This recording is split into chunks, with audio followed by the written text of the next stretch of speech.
A very good morning, student. This is Nalini Singh, and today our topic is communication and warehousing, which is in chapter 4, business service.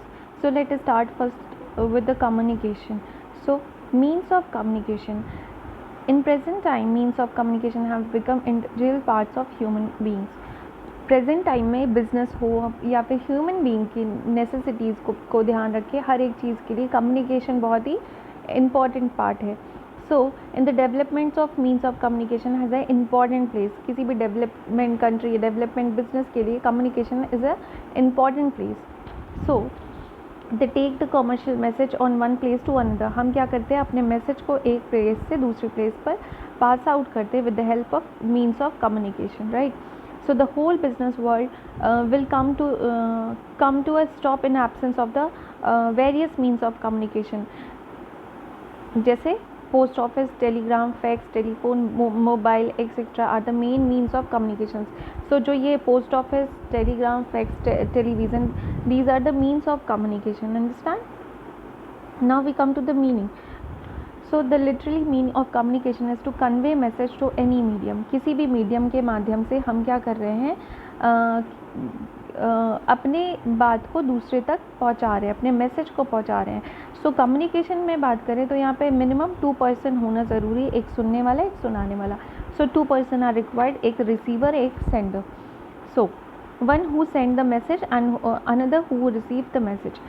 Okay.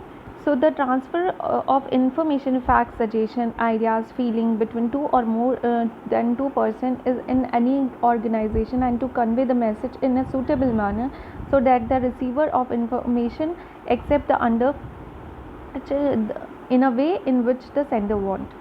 Okay. Now we come to the modes of communication. So these are the modes of communication. Like postal communication जो post office service हमें provide करता है. Post office के through हमें communication के लिए कई सारी सर्विसेज प्रोवाइड है, जिसको हम पोस्टल कम्युनिकेशन या पोस्टल सर्विस के नाम से जानते हैं. टेलीकॉम और telecommunication, fax, internet, email, courier, जिसका नाम आपने सुना ही होगा. तो अब हम इन सारे मोड्स को पढ़ेंगे, मोड्स ऑफ कम्युनिकेशन को पढ़ेंगे. तो पहला जो मोड्स ऑफ कम्युनिकेशन है दैट इज़ पोस्टल कम्युनिकेशन और पोस्टल सर्विस, जो पोस्ट ऑफिस से सर्विस प्रोवाइड होती है. So postal service are the leading and trustworthy medium of transfer. जैसे लेटर, इंफॉर्मेशन, मैसेज हम किससे पहुंचाते हैं, पोस्टल सर्विस से. और ये काफ़ी ज़्यादा पुराना पोस्टल सर्विस इंडिया में चल रहा है. हमारे इंडिया की ज़्यादातर मेजॉरिटी इसका स्पेशली पुअर सेक्शन और मिडिल क्लास पोस्टल सर्विस को ज़्यादा से ज़्यादा यूज़ करते हैं. ठीक है. Now functions of post office. जो पोस्ट ऑफिस होते हैं उसके फंक्शंस क्या होते हैं. सो वो क्या करता है, कैरेज ऑफ मेल, जो हमारे मैसेज होते हैं उसको फॉरवर्ड करता है. उसके बाद इमिशन ऑफ मनी, जो हमारे जैसे अगर हमें पैसे भेजने हैं तो हम क्या करते हैं, आजकल तो हमारे पास बहुत सारी फैसिलिटीज़ थी, जब ये सारी फैसिलिटीज़ नहीं थी तो हम मनी कैसे भेजते हैं, with the help of post office.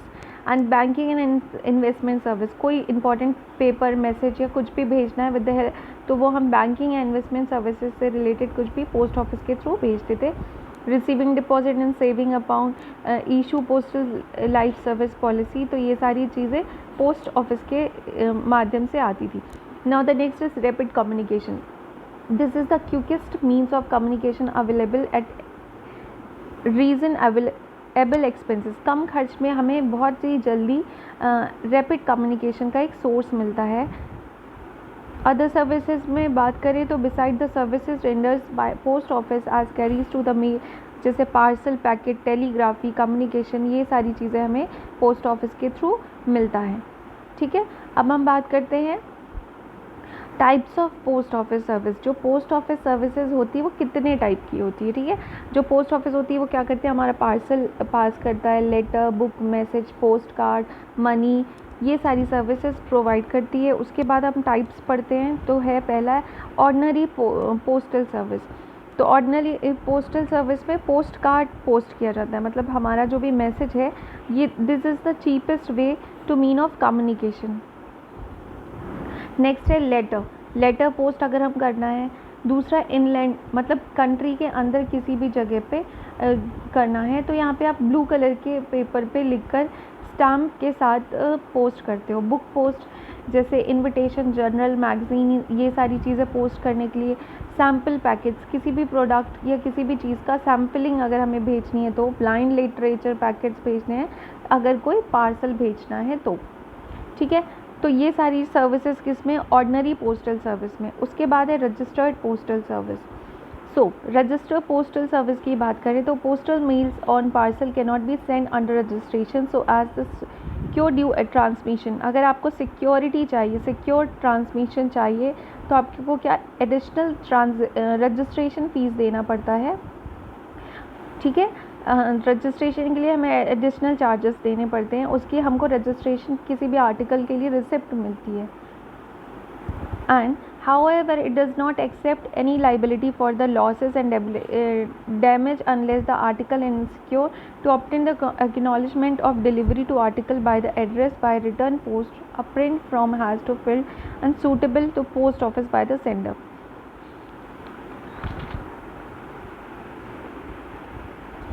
उसके बाद कुछ चीज़ें ऐसी होती है जिसका कंपलसरी रजिस्ट्रेशन होता है और उसके कुछ एडवांटेजेस और डिसएडवांटेजेस भी होते हैं। Third is speed post. Speed क्या होता है?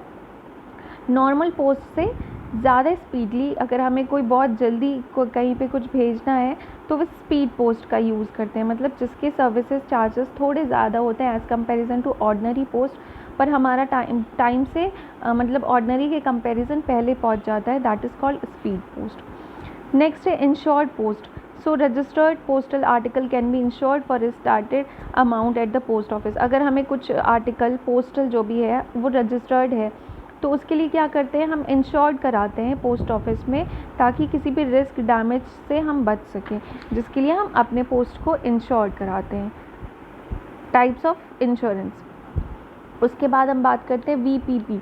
वीपीपी का फुल फॉर्म है वैल्यू पेएबल पोस्ट, ठीक है।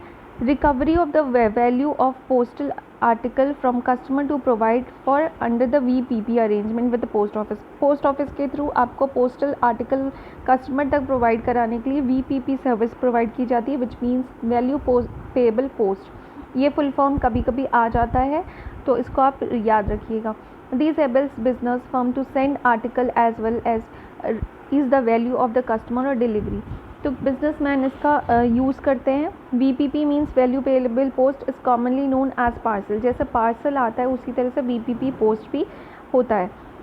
There are many valuable article and commodities sent by the means।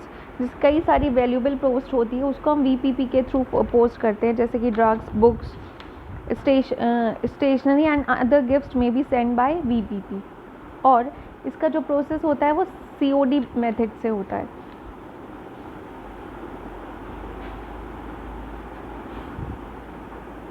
And some advantages और disadvantage. Next is money order. Money order may be defined as order issued by the post office to another to pay the certain sum of money only to the person named there। तो money order में हम money भेजते हैं, जिस person के नाम से post office में भेजा गया उसी को भेजा जाता है।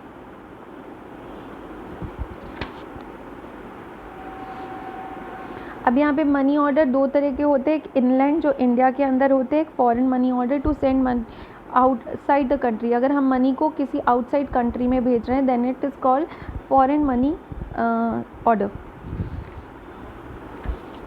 एंड यहाँ पे कुछ सैम्पल्स दिए गए हैं किस तरह का इस डिपार्टमेंट में हमें फॉर्म मिलता है मनी ऑर्डर के लिए।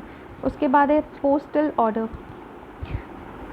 So postal order are issued by the post office as a part of their redemption service. These order the available sessions of rupees 1 to 5 rupees, 10 rupees, 20 rupees, 50 and rupees 100. Other method of sending money. Other method of sending money, postal ticket, insurance, and best method of sending money in view of security, in view of speed and period of postal order. Then there is a difference between money order and postal order, money order और postal order में क्या difference होता है वो difference दिया है। तो अभी जब जो हमने पढ़ा है वो सारे टाइप्स थे जो पोस्ट ऑफिस से सर्विस प्रोवाइड की जाती है। तो अकॉर्डिंग टू नीड और अकॉर्डिंग टू सिचुएशन हमें जो सही लगता है, जैसे हमारे घर कोई इंपॉर्टेंट पार्सल है जिसे जल्दी पहुंचाना है तो स्पीड पोस्ट, ऐसे ही इंश्योर्ड और रजिस्टर्ड हम चूज़ करते हैं according to need. Now other services of post office, जो पोस्ट ऑफिस होती है वो अदर सर्विसेज क्या क्या प्रोवाइड करती है। जो भी किसी भी एरिया का जो पिन कोड होता है वो कहाँ से मिलता है, जैसे हमारे एरिया का पोस्ट है 6 डिजिट का होता है, तो वो पिन कोड कहाँ से, पोस्ट ऑफिस ही देती है। उसके बाद सर्टिफिकेट ऑफ पोस्टिंग, जो भी पोस्ट लेटर किया गया है उसके लिए सर्टिफिकेट प्रोवाइड करती है late letter. When there is a delay in posting a letter and if it has to be posted after clearance for letter box, posting can be arranged. Post box आपने देखा होगा post office के बाहर रहता है जहाँ पे we can post are letter. Recall the posted letter, जो पोस्टेड लेटर है उसके लिए रिकॉल कराता है। सो an application with an affixed stamp of ₹4 is to be submitted to the post office in order to get back the posted letter. अगर आपको posted letter वापस चाहिए तो आप क्या स्टाम्प पेपर ₹4 का लेकर उसे वापस ले सकते हो। विंडो डिलीवरी देता है, विंडो डिलीवरी मतलब घर तक की डिलीवरी। रिकॉर्ड डिलीवरी मतलब जो भी डिलीवरी है उसका रिकॉर्ड रखता है। रीडायरेक्शन, सपोज़ किसी का एड्रेस चेंज हो गया है, कहीं और रहने लगा तो उसको रीडायरेक्ट करता है। ब्लाइंड लिटरेचर पैकेट्स फ्री भी कराता है। द रजिस्ट्रेशन न्यूज़पेपर और मैगजीनेशन, कोरियर सर्विस भी प्रोवाइड करता है पोस्टल ऑफिस। तो ये अदर सर्विसेज में है। कोरियर सर्विस आपको पता ही होगा, जैसे the service started in India few years ago. जब कोई हमें अपना पार्सल या कोरियर कहीं भेजना होता है तो हम पोस्ट ऑफिस के थ्रू भी भेजते हैं। इसके अलावा आजकल कई सारी प्राइवेट एजेंसियां आ गई जो कि कोरियर सर्विस प्रोवाइड करती है। नेक्स्ट है पोस्टल सर्विस के बाद टेली कम्युनिकेशन। ये सारे जो भी हैं मीन्स ऑफ कम्युनिकेशन है। So telecommunication, telephone service were started by India post of telegraph. जो टेलीफोन सर्विस है वो इंडिया में 1881 में शुरू हुई थी। So telephone service within the locality are known the local call telephone. जो लोकल एरिया में हम बात कर सकते हैं लोकल कॉल टेलीफोन सर्विस है, जो कि बिटवीन टू सिटीज़ में बात कर सकते हैं इन अ सेम कंट्री। इसको ट्रंक कॉल भी कहा जाता था। Telephone services between cities of, धीरे धीरे क्या हुआ ये सर्विसेज बढ़ती गई है। पहले जब फ़ोन नहीं था तो ये हम टेलीफोन सर्विस का यूज़ करते थे लोकल कॉल के लिए STD, और अगर हम कहीं दूसरी कंट्री में बात करें दैट ISTD। इसी तरह से कई सारी सर्विसेज प्रोवाइड होती थी तो जो कि टेलीकॉम के अंदर आती है। और इसमें जितनी भी चीज़ें हैं, कब से स्टार्ट हुआ है, कौन कौन से डिपार्टमेंट हमें टेलीकम्युनिकेशन की सर्विस प्रोवाइड करते थे, वो सारी चीज़ें दी गई है। उसके बाद हम बात करते हैं सेल्युलर फ़ोन। तो सेल्युलर फ़ोन क्या होता है, जो कि मोबाइल फ़ोन होता है, जिसको हम पहले सेल्युलर फ़ोन के नाम से जानते थे, जो कि वायरलेस कम्युनिकेशन एक डिवाइस होता है जिसको हम कहीं भी लेके जा सकते हैं और कहीं पे भी हम बात कर सकते हैं। तो डेटा ट्रांसमिशन और मैसेज भी हम इससे भेज सकते हैं। अब हम बात करते हैं पेजर की। तो pager is one way to wireless communication device. ये एक वन वे वायरलेस कम्युनिकेशन है जहाँ पर हम अपने रिटर्न में मैसेज पास कर सकते हैं। It is meant for those who can not stable at one place and message are to be send to them any time. पहले few companies like Max, Modi etcetera are providing this service. ये pager की service पहले Max और Modi companies services देती थी, जिसका एक fix month rent वो लिया करते थे। उसके बाद नेक्स्ट है कम्युनिकेशन का सोर्स, फैक्स मशीन के बारे में कुछ लोग जानते होंगे। तो फैक्स मशीन क्या होता है, अगर हमें कोई डॉक्यूमेंट ऐसी जगह पे भेजना है जहाँ पे हम डायरेक्टली नहीं जा सकते हैं, हमें तुरंत वो डॉक्यूमेंट भेजना है, तो एज़ इट इज़ उस डॉक्यूमेंट को भेजने के लिए ज़ेरोक्स, मतलब किसी भी कॉपी का ज़ेरोक्स अगर हमें भेजना है एज़ इट इज़, तो हम इसके लिए फैक्स मशीन का यूज़ करते हैं। ये एक चीपेस्ट वे है, ₹10 में आपका काम हो जाता है। इसके लिए आपको फैक्स मशीन और दोनों साइड का टेलीफोन नंबर से कनेक्टेड होना चाहिए, और जब ये हम डिवाइस का यूज़ करते हैं तो दोनों साइड की मशीन का ऑन होना ज़रूरी है। अब development of fax through the concept of fax machine was as earlier as 1843 the invention could not be materialized due to lack of modern method and technical knowledge। During the 70s, fax machine were priced were high. It was only during the 80s that the fax machine were very popular. The production of fax machine became very popular only during 80s after approval of digit fax. The demand for fax is very great at present. Working method, इसका working method क्या होता है? तो हम method of sending message पे आते हैं. At first the message which is to be sent is nearly typed and handwrite. जो भी मैसेज है इट शुड बी टाइप और हैंड राइट, उसको हमें तैयार रखना चाहिए for the kept in fax machine. Then the sender of fax then dial the STD code, जहाँ पे भी हमको भेजना है उसका STD कोड हम डायल करते हैं. Fax code for relevant party who is suppose to receive, जो भी नेक्स्ट पार्टी है उसको रिसीव करने के लिए तैयार होना चाहिए. और hearing the fax tone and machines become ready for use.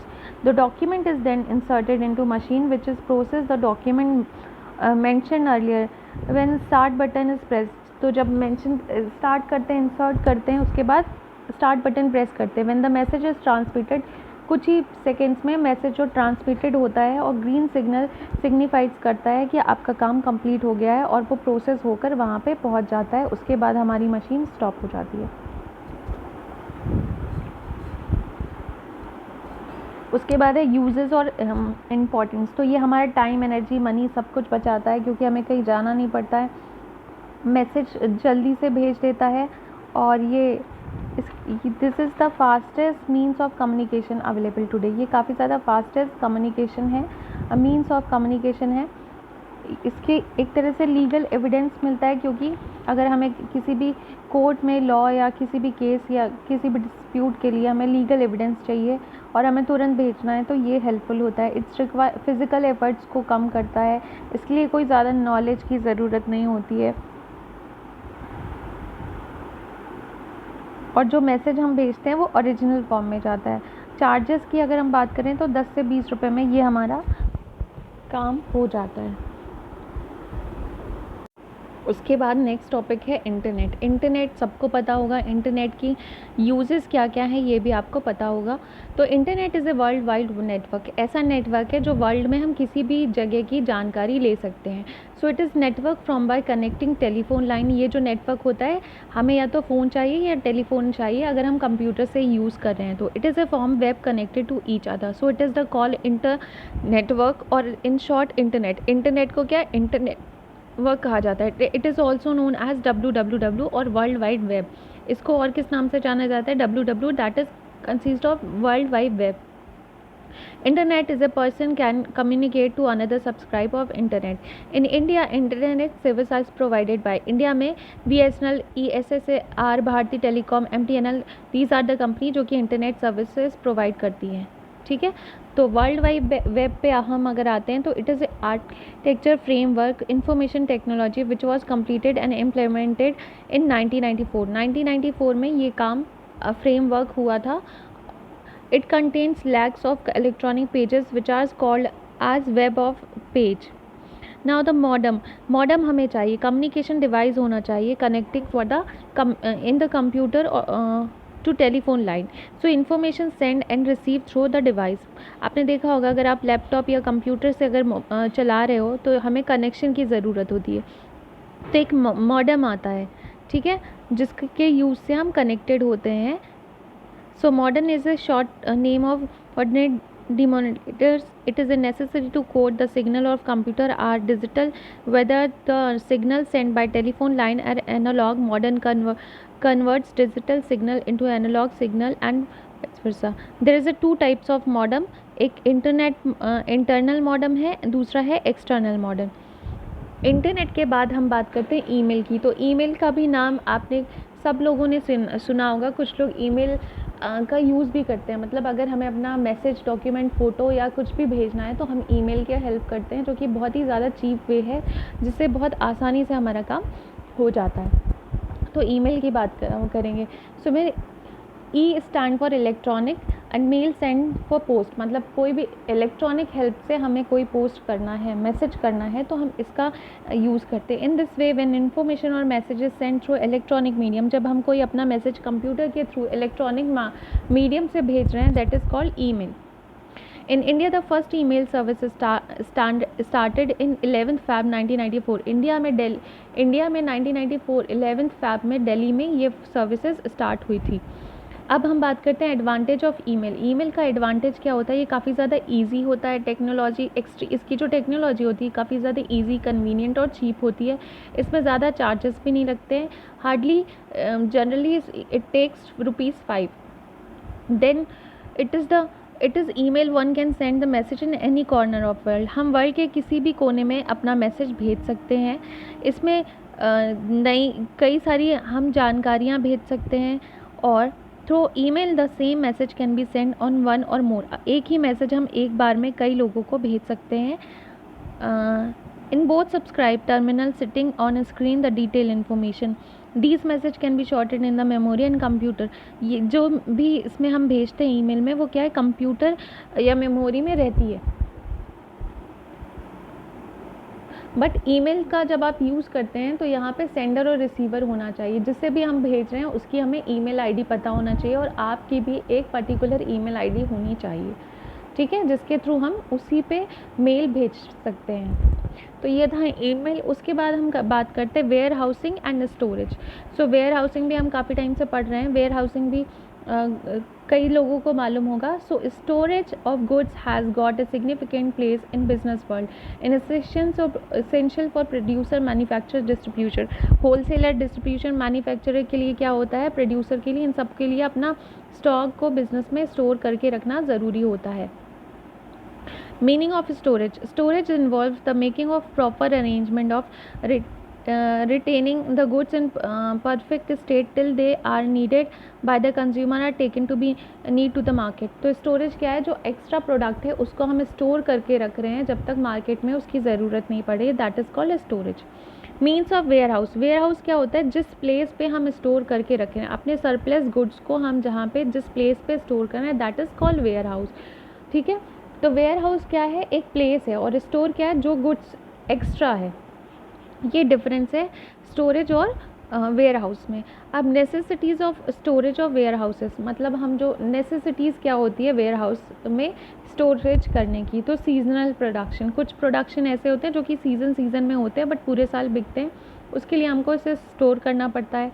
उसके बाद सीजनल कंजम्पशन, कुछ चीज़ें ऐसी होती है जो कि जैसे कि सीज़न में ही उसका कंज्यूम्शन होता है, मतलब बिक्री ज़्यादा, उसकी सेलिंग सीज़न में होती है, जैसे कि ठंड के कपड़े, बरसात के, ये cotton garments, these are the things जो कि सीजनल में ही बिकते हैं। उसके बाद सप्लाई ऑफ रॉ मटेरियल का सप्लाई करने के लिए हमें करना होता है। फ्यूचर की डिमांड को पूरा रखने के लिए और उसको बैलेंस करने के लिए हमें ज़रूरी होता है कि हम स्टोर करके रखें। प्राइस को स्टेबिलिटी बनाने के लिए एंड सेफ्टी पर्पस को भी ध्यान में रखने के लिए हमें स्टोर करना पड़ता है। For the earning high profit, market में हम डिमांड को बैलेंस रखें और उनकी डिमांड को पूरी करके हाई प्रॉफिट हम अर्न करें, जिसके लिए हम क्या करते हैं, वेयर हाउस। तो these are the things which is necessary for the storage और warehousing. Now the next and last topic which is types of warehouse. अब हम बात करेंगे वेयर हाउस कितने टाइप्स के होते हैं। तो अब यहाँ पे देख रहे हैं basis on ownership, goods and base. आप सीधे इधर पे आइए, जो पॉइंट्स दिए हुए हैं, जो कि प्राइवेट, पब्लिक, गवर्नमेंट, बॉन्डेड हैं। तो पहले हम बात करते हैं प्राइवेट क्या है, जो किसी इंडिविजुअल जिस पर्सन का ओनरशिप है, दैट इज़ कॉल्ड प्राइवेट, ठीक है, जो हम पढ़ते ही आ रहे हैं। पब्लिक वेयर हाउस की बात करें तो public warehouse are organise to provide storage facilities the trade, जो कि गवर्नमेंट फैसिलिटीज़ प्रोवाइड कर रही है, जैसे एग्रीकल्चर की चीज़ों को रखने के लिए, या ट्रेडर या मैन्युफैक्चरर्स को, दैट इज़ कॉल्ड पब्लिक। और anybody can be keep in goods in public warehouse to paying in necessary, कोई भी पब्लिक वेयर हाउस का यूज़ कर सकता है फॉर कीपिंग देयर गुड्स, और इसके लिए जो भी नेसेसरी चार्जेस होते हैं वो उसको देता है। Government warehouse, many warehouse has been constructed by the central government, कई सारे वेयर हाउस होते हैं जो कि सेंट्रल गवर्नमेंट उसको बना कर रखती है, और स्टेट गवर्नमेंट और लोकल गवर्नमेंट अपने जो स्टोर प्रोडक्शन के लिए होता है उसके लिए बनाती है। तो इस तरह को हम गवर्नमेंट वेयर हाउस कहते हैं, जो कि गवर्नमेंट के थ्रू बनाया जाता है। नेक्स्ट है बॉन्डेड वेयर हाउस। अब बॉन्डेड वेयर हाउस क्या है? अब bonded warehouse is one which is licence to accept. अब ऐसा वेयर हाउस जिसके लिए लाइसेंस हमारे पास होना ज़रूरी है। Imported goods for storage before payment of custom duty, जब तक इम्पोर्टेड प्रोडक्ट के लिए जो इम्पोर्ट करना है उसके लिए हमें क्या चाहिए होता है, लाइसेंस। जनरली या तो ये गवर्नमेंट ओनर होता है इसका या प्राइवेट होता है। उसके बाद है रेफ्रिजरेटर, कुछ चीज़ें ऐसी होती है जिसको हमें रेफ्रिजरेट करना होता है, जैसे कि पनीर, दूध, सब्जी, मिल्क, एग, इस तरह की चीज़ें, तो जिसके लिए हमें रेफ्रिजरेटेड वेयर हाउस चाहिए होता है। Then the last thing which is railway warehouse. Railway warehouse, आपने रेलवे का माल गोदाम सुना होगा, ठीक है, तो मतलब रेलवे का एक पर्टिकुलर खुद का वेयर हाउस होता है जहाँ पे वो अपनी सामान रखते हैं। जैसे ट्रेन से कई मालगाड़ी आपने देखी होगी तो उससे चीज़ें जाती है, तो वो लोड या अनलोड होकर कहाँ पे आती है, उस रेलवे के वेयर हाउस में आती है। नेक्स्ट अदर वेयर हाउस की बात करें तो warehouse of bank, warehouse of village area और warehouse of storage corporation, these are the other warehouse. तो बेसिकली जो हमें अभी पढ़ना है, private, public, government, bonded, refrigerator, railway and other, इतने ही टाइप्स आपको पढ़ना है। यहाँ पे जो चार्ट में अलग अलग दिया है उसको अभी नहीं पढ़ना है, ठीक है। तो ये चैप्टर हमारा यहीं पे ख़त्म होता है। नेक्स्ट वीडियो में हम चैप्टर 5 की बात करेंगे which is emerging modes of business, मतलब हम ई कॉमर्स के बारे में बात करेंगे।